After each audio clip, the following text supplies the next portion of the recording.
એક સવાલ થાય છે કે જ્યારે સરદાર વલ્લભભાઈ પટેલના નેતૃત્વમાં બારડોલીનો સત્યાગ્રહ થયો ત્યારે સરદાર વલ્લભભાઈ પટેલ એ જમાનાના ખેડૂત એ સમયની ગુજરાતની જનતાએ કોઈ દિવસ એવું વિચાર્યું હશે કે ગુજરાતમાં એક એવો કાળો દિવસ આવશે કે મોરબીમાં, ટંકારામાં, સૌરાષ્ટ્રમાં ઠેર ઠેર ખેડૂતોની મરજીની વિરુદ્ધ ઉદ્યોગપતિઓ મોટી કંપનીઓની દલાલી અને ચાપલુસી કરવા માટે રાજ્યની પોલીસ અને ભાજપના નેતાઓ રીતસર દલ્લા બનીને ખેડૂતોની મરજીની વિરુદ્ધ એમના ખેતરમાં વીજળીના થાંભલા નાખશે, નિયમ પ્રમાણેનું વળતર નહીં ચૂકવે અને એક અડધો કલાક માટે જેતપર ગામની પટેલ સમાજની બહેનો અન્ય સમાજના ખેડૂતો હાઈવે પર ચક્કા જામ કરે તો પોલીસ એમના બરડા તોડી નાખશે, એમની પર દંડાવાળી કરશે. આવી કલ્પના બારડોલી સત્યાગ્રહ વખતે ગુજરાતની જનતાએ, ગુજરાતના ખેડૂતોએ, સરદાર વલ્લભભાઈ પટેલે કોઈ દિવસ નહીં કરી હોય. અંગ્રેજો વધારે નીચ હતા કે ગુજરાતની ભાજપ સરકાર? હવે ગુજરાતની જનતાના મનમાં સવાલ નથી રહ્યો.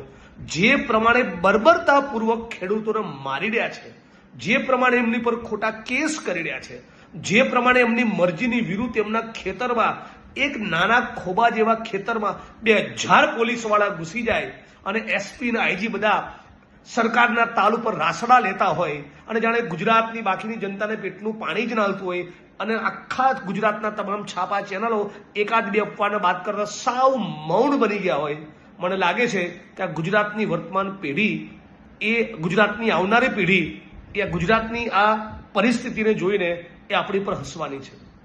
મારે તમને એટલું જ કહેવું છે કે જો ગુજરાતી તરીકે આપણો આત્મા મરી ના પરવાનો હોય તો આપણે બધાએ ખેડૂતોના સમર્થનમાં આવવું જોઈએ, લડવું જોઈએ. તમે હું જે 2 ટંકનો રોટલો જમીએ છીએ એના માટે કોઈ ખેડૂતનો પરસેવો છે. ગઈકાલે હાઈવે પર ચક્કા જામ કર્યો એના કારણે તમે એફઆઈઆર કરી દો. અનેક ભાજપના માણસો અનેક તાઇફા અને પ્રસંગો કરતા હોય છે, બધામાં પોલીસ પરમિશનો લે છે. હાઈવે પર ચક્કા જામ નથી કરતા, ટ્રાફિક નથી કરતા. ખેડૂત પોતાના હકના અધિકારની વાત ગાંધીનગર પહોંચે, દિલ્હી પહોંચે, એના માટે હાઈવે પર ઉતરો. તમે એની પર લાઠીઓ વીંજી, પટેલ સમાજની બહેનોને ફટકા માર્યા લાઠીઓના, અન્ય સમાજની બહેનોને મારી. ખેડૂતોની ઉપર આટલું દમન કરો છો, જરા શરમ તો કરો, શરમ. જેના પરસેવાથી પેદા થયેલું અનાજ ખાઓ છો એને લાકડીઓ મારો છો. હર્ષ સંઘવી અને ભૂપેન્દ્રભાઈ પટેલ, ગુજરાતની આવનારી પેઢીએ તમારા માટે શર્મિંદગી મહેસૂસ કરશે.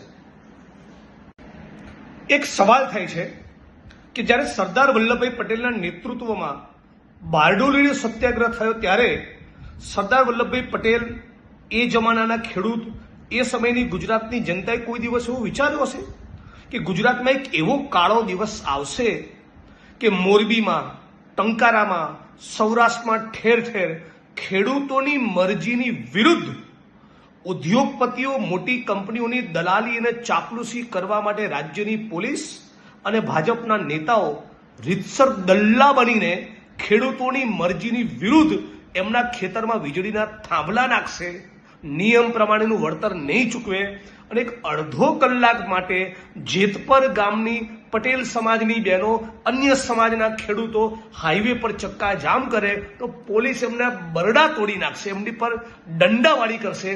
આવી કલ્પના બારડોલી સત્યાગ્રહ વખતે ગુજરાતની જનતાએ, ગુજરાતના ખેડૂતોએ, સરદાર વલ્લભભાઈ પટેલે કોઈ દિવસ નહીં કરી હોય.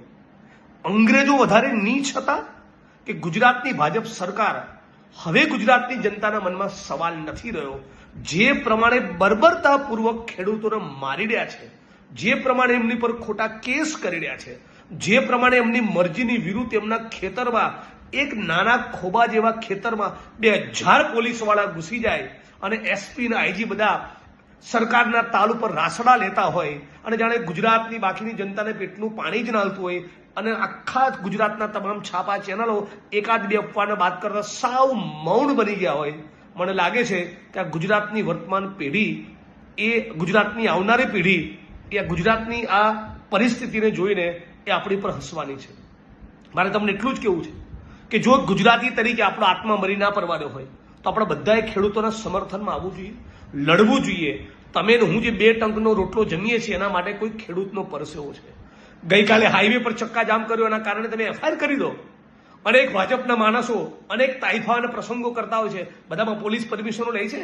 હાઈવે પર ચક્કાજામ નથી કરતા, ટ્રાફિક નથી કરતા. ખેડૂત પોતાના હકના અધિકારની વાત ગાંધીનગર પહોંચે, દિલ્હી પહોંચે, એના માટે હાઈવે પર ઉતરો. તમે એની પર લાઠીઓ વીંજી, પટેલ સમાજની બહેનોને ફટકા માર્યા લાઠીઓના, અન્ય સમાજની બહેનોને મારી.